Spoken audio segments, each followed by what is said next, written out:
Welcome to the Mike Litton Experience Podcast.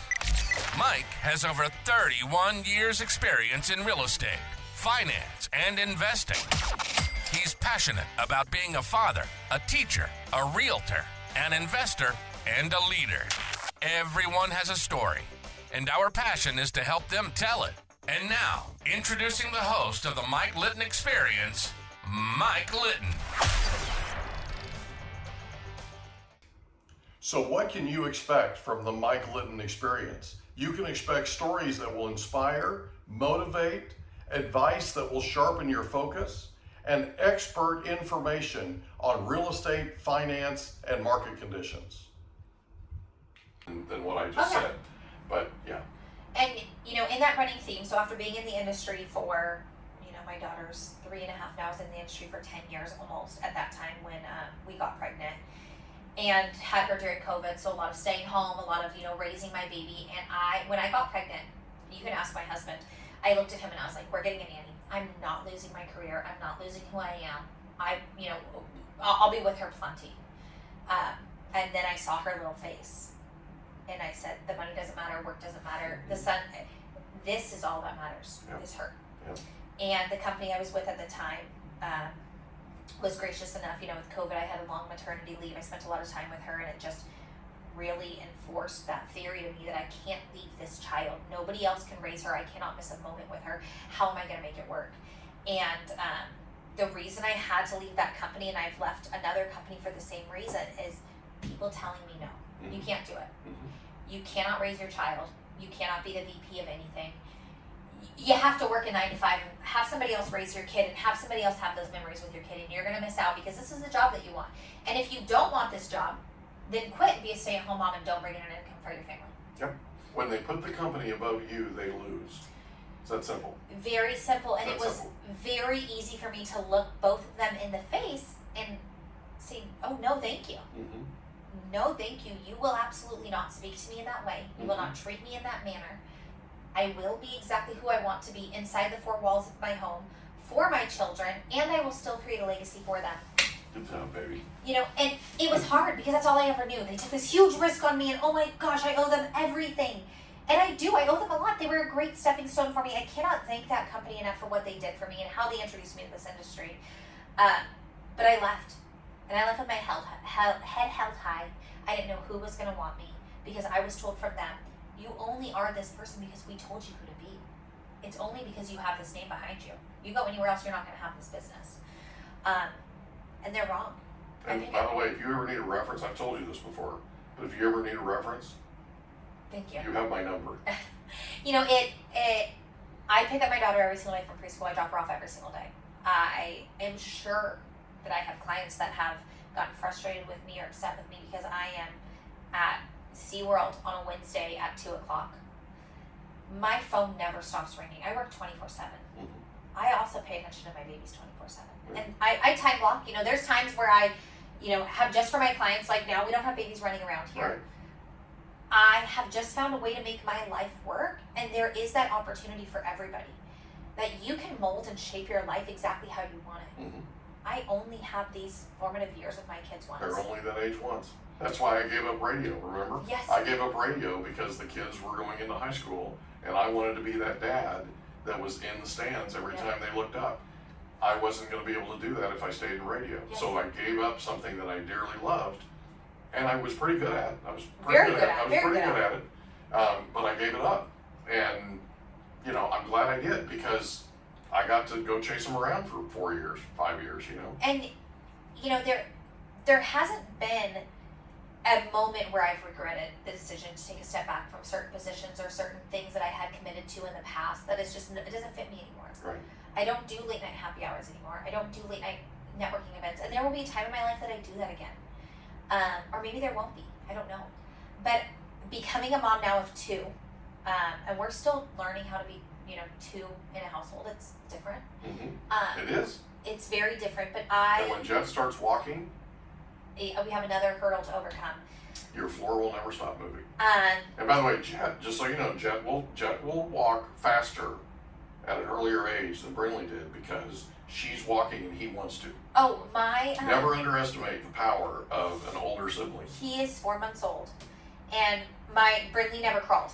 She never did. She did this like little scoot thing for a while, but I carried her everywhere. She was, I mean, I still to this day carry her everywhere, and I carry my son everywhere. They are just attached to me. I'm that mom.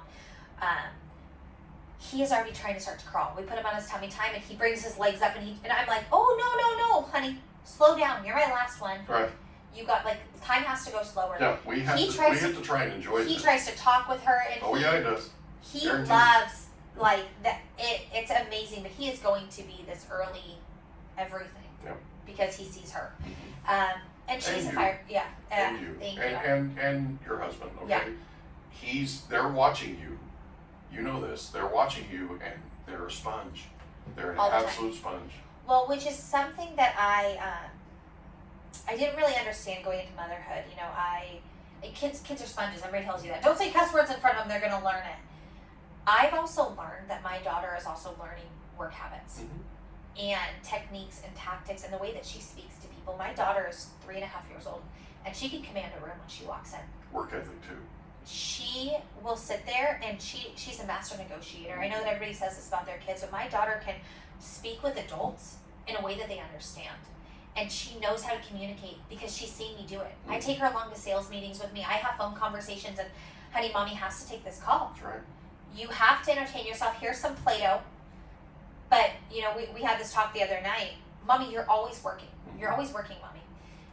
And I told her, I said, honey, there are mommies that don't get to pick up from school, that don't get to make lunches, that don't get to make dinner, because they're sacrificing that for money.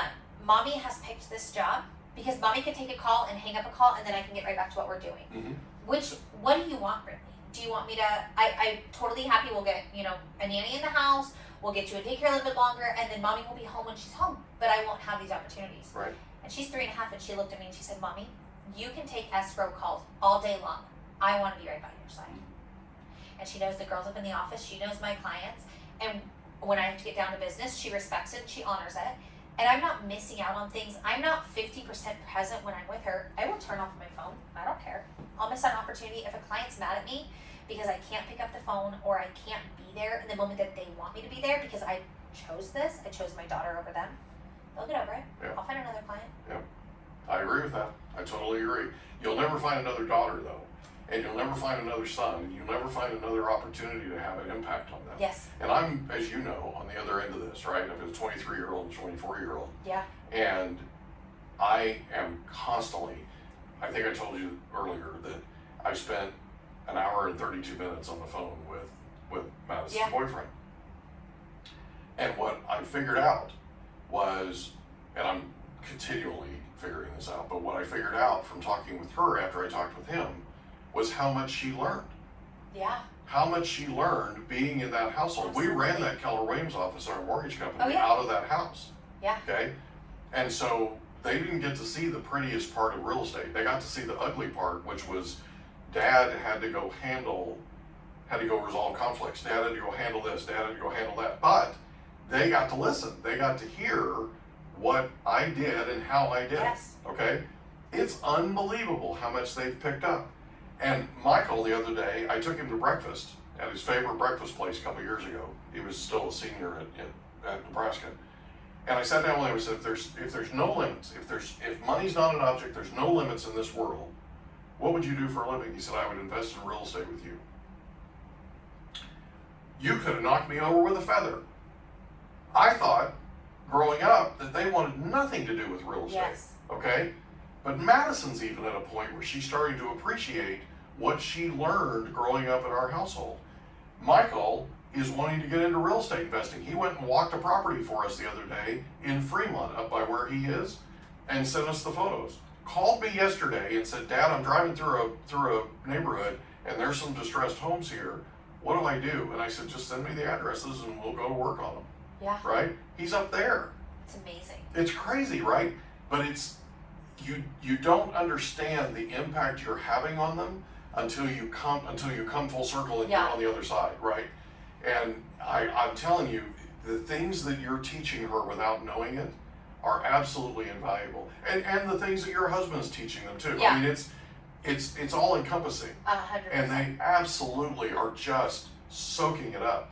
Yeah. And the thing that you want to remember is they are in fact paying attention in a major way. Oh yeah. Right? And so what you cover and what you talk about and what they hear, they're going to retain a lot of it. Oh yeah. And they're going to use it in the future.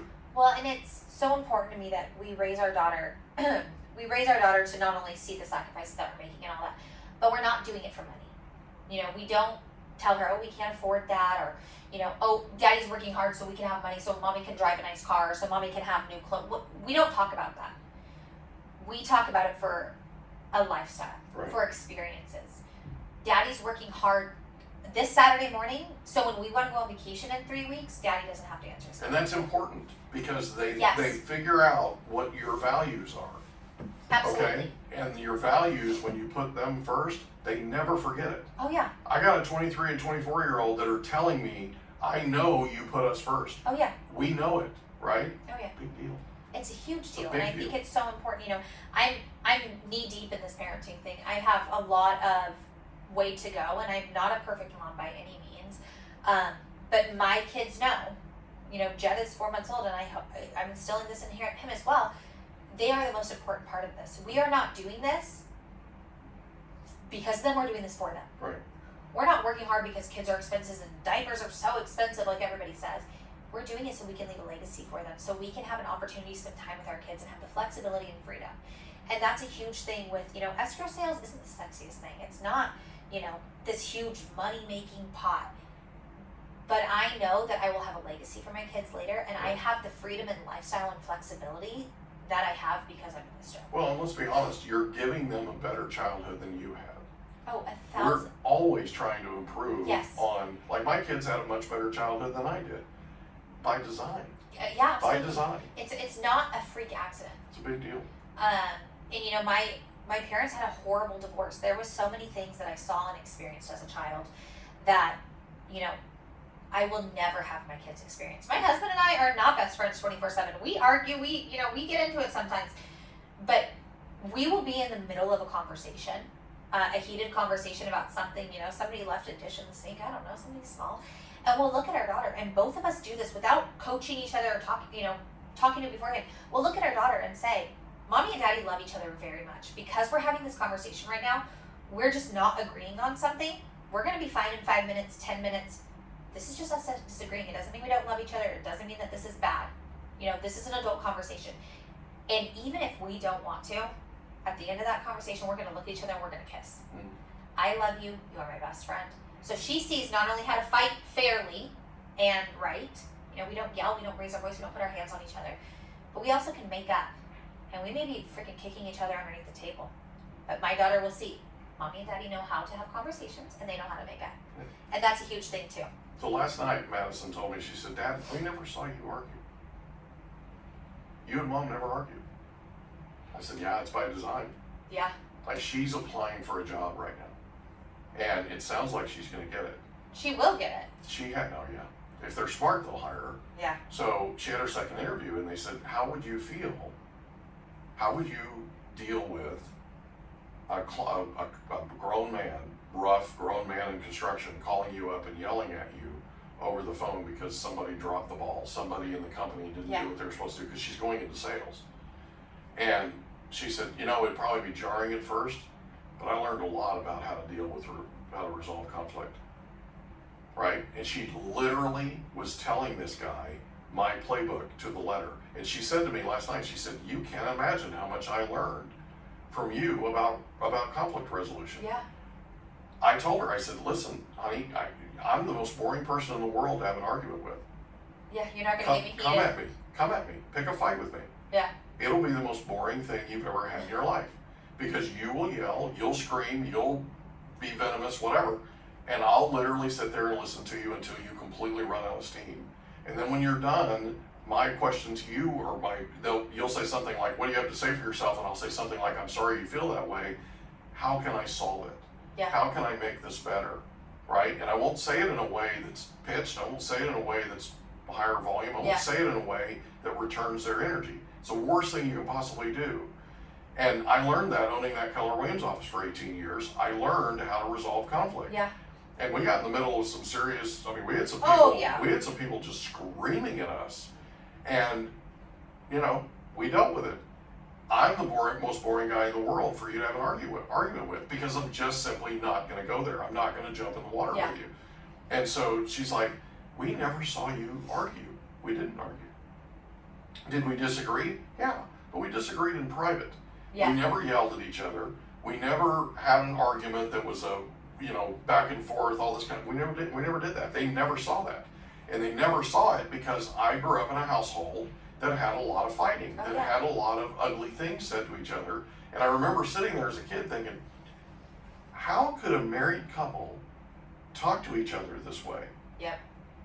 How can you get married to somebody and want to spend the rest of your life with them and have those conversations with that kind of animus and that kind of, it's like, no, this doesn't work for me. Yeah. And I always knew as a kid, and I told you this, I always knew as a kid I was going to be a dad. I dreamed of it. I dreamed of being a dad. Yeah. And I dreamed of being that dad in the stands. I dreamed of being that dad that gave them a non-drama or a drama-free environment to grow up in. Yeah. And even conflict resolution with them, it was questions. Yeah. I'd ask them questions, and you guys know this from listening to the podcast. We have an episode called Mic Time. It's a thing we do. People will call me up and they'll have a rough day, and they'll call me up and they'll go, I just need 5 minutes of mic time. Right? And they'll get on the phone with me. 5 minutes later, they feel better. They're more motivated. They're ready to go charge again. I think I'm one of those people. And back, well, we've done it before, but back after it, right? Yeah. And so when we started this podcast, we came up with this little snippet of stories that's anywhere from 2 to 12 minutes long, and it's called Mic Time. Well, one of the Mic Time episodes, we talked about what's your job. From the time the kids could even talk or understand the English language, I told them, I said, your job, my sister and I fought like cats and dogs growing up. I told them, I said, your job is to be nice. Your job is to be nice to your sibling. Yeah. That's your job. You have one job. Be nice to your sibling. Yeah. And then when they would get in a fight or something, some sort of squabble, I'd bring them in, they'd sit down with me, and I'd ask them a question. What is your job? What's your job? And they would say, be nice. Yeah. Is what you just did to your sister or what you just did to your brother an example of being nice? No. What should you do? Say sorry? What else? Not do it again? Good. Away we go. Yes, Fast forward. Michael's 17, Madison 16. By the way, she told me last night she doesn't remember this story. Or this happening. Michael's 17, Madison 16. They're upstairs in our 3,000 square foot house in Escondido. And I hear a squabble. I'm like, all right, you two, down here now. Both of them come down. They sit down with me. Same question. Same thing. All those years, it was the same exact conversation. I didn't yell at them. I just asked them. Right? And they come down. We do the same script. They go away. 2 days later, Madison's getting her driver's permit. I'm driving with her. I'm sitting in the passenger seat. She's driving and she goes, Dad? I said, yeah. She goes, remember a couple days ago when we got into an argument and you had us go, yeah. We had already resolved it, Dad. We'd already resolved it. We'd already solved it before you brought us down. That's the moment that I knew that what I had done as a dad worked. Yeah. Okay? There wasn't yelling, there wasn't squabbling, there wasn't back and forth, there wasn't any of that. It was, and I mean, my sister and I used to get so bad at bickering with each other. My grandmother, my mother's mother, my paternal grandmother, would make us dinner or make us breakfast, or we'd be sitting at the table and we'd bicker back and forth. She would put her fork down and walk away, get up and walk away from a meal that she had prepared because we made her stomach upset. And she would go, I mean, I still get emotional talking about this, but she would go in the other room and close the door. Because this back and forth, this just gnawed at her. I mean, it just grated on her. Okay. It's exhausting. Well, I learned, right? And we made it a better childhood than what I grew up with. Right? So it's a big deal. It really is. Okay. Yeah. So, high school, escrow. Now, escrow company you went to work for first is the escrow company where I met you. And I think you had just started with them. Oh yeah. I think we were one of the first. I think we were walking around my first day, meeting everybody in the real estate industry. I think we were one of the first offices that you came to, which was a blessing, by the way. Huge deal. biggest day of my life meeting you. Here's the deal. So you're at 17 and a half, 18 years old, and you're starting an escrow. You go all the way through, including sponsoring my radio show, so we got a chance to work together even more, which was awesome. It was a lot of fun. I really enjoyed working with you every moment. So you go through, you work for them, you end up leaving there, right? So you're there through COVID, right, with them? Yeah, I was there through COVID with And my then- first daughter. And then after that, you end up, and Brinley's how old when you leave? 3? Yeah, no, Brinley was, oh God, I've been gone from there for, no, she was like one and a half. Oh my goodness, really? Wow. Yeah. And so you leave there and you go to another escrow company, and I know the owner of the escrow company, and you're there as a vice president, youngest vice president in the history of San Diego escrow. Thank you. No, seriously, that's a big deal. That's a big deal, and I would not expect anything less from you. Thank you. Then you leave there and you go to work for your current company, Yeah. which is Finest City Escrow. Yeah. Right? So I know why you left and I know why you joined here, but talk about it for a second. Talk about what's so cool about here. Yeah. So when I was pregnant with my son, my second child, I just knew, the other escrow company, the second escrow company I worked for, they had a lot of really great things to offer. Yeah. There was just a huge, I don't want to say it was belittling or downgrading to the fact that being a mom was my biggest priority. So I knew that I had to find another company that was going to align with my work-life balance, was going to align with everything I wanted to do. That had similar values. However, I had been at my first escrow company for over 10 years. Yeah. I So know a that. very long time. So stability, not moving was like a very important thing to me. Yeah. I know that So too. I was only with that other escrow company for a year. Mhm. So there was a ton of shame and embarrassment and, oh my God, am I the one doing something wrong? Why am I leaving this company after only being here a year? And it wasn't me. It wasn't me at all.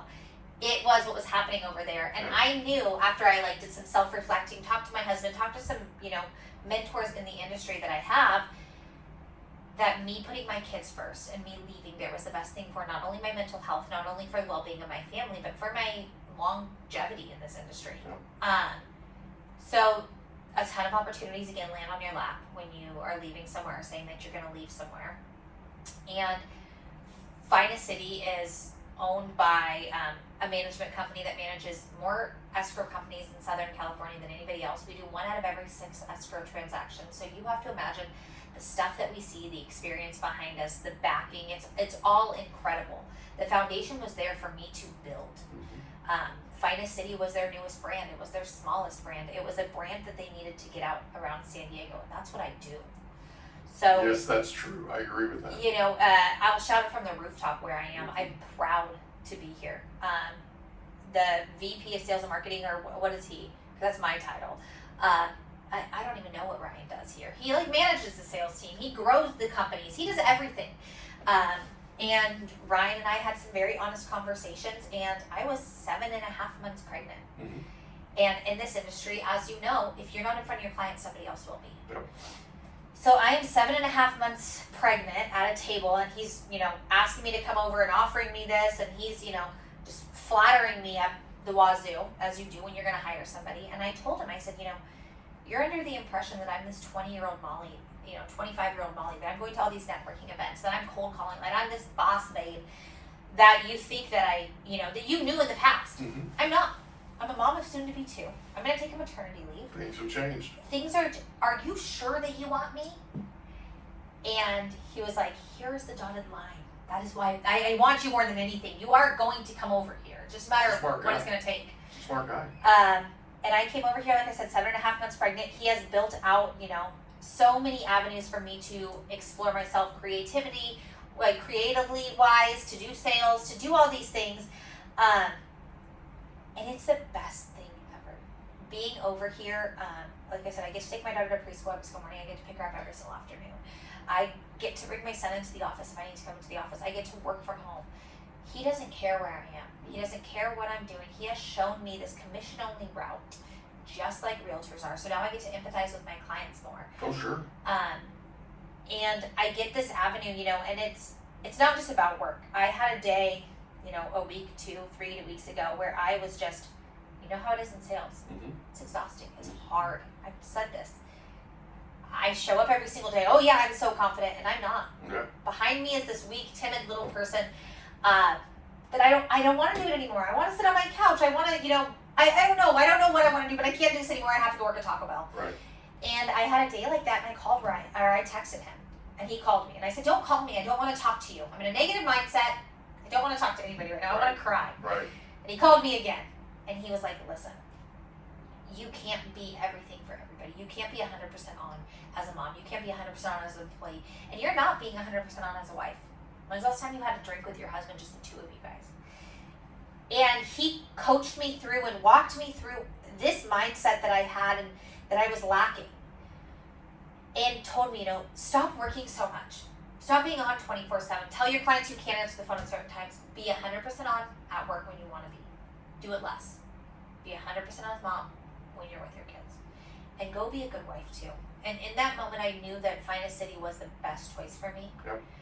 And staying in this career was the best option for me to be who I wanted to truly be, and be the mom that I wanted to be, and be the rep that I wanted to be for my clients, help their business grow.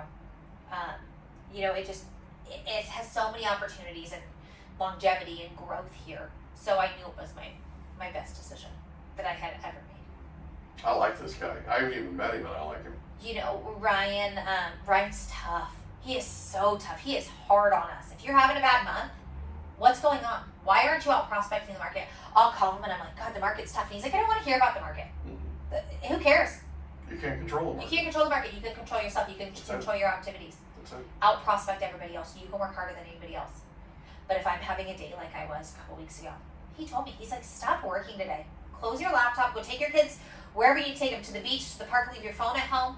Leave your phone in the car. Go out and go fill your cup somewhere else. Yeah, go. Work will always be there. Yep. And I knew in that moment that he truly cared about me, and he truly cared about where I was going to be and my longevity. And it just made me work 10 times harder. I love it. I told him that day, I was like, I can't close out by this event and that to do and this to do and that to do. But that Friday of that week, I went down to the beach with my kids. And I answered calls and I opened deals and I was there for my clients when they needed